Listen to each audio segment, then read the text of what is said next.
1 2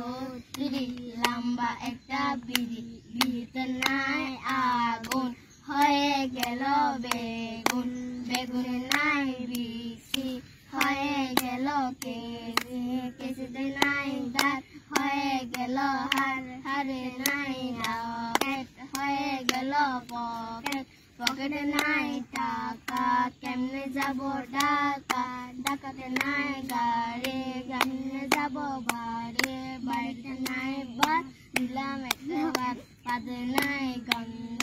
high school বন্ধ high স্কুলে যাব না বেতার বাড়ি খাবো না বেদ গিয়ে ভেঙ্গে হেডমাস্টার টেঙ্গা লেবু লেবু কি লেবু সাদা লেবু কি সাদা বল সাদা কি বল ফুটবল কি ফুট স্যান্ডেল ফুট কি স্যান্ডেল ট্যাং স্যান্ডেল কি ট্যাং ঘোড়া ট্যাং কি ঘোড়া দেশি ঘোড়া কি দেশি বাংলাদেশি কি বাংলা জয় বাংলা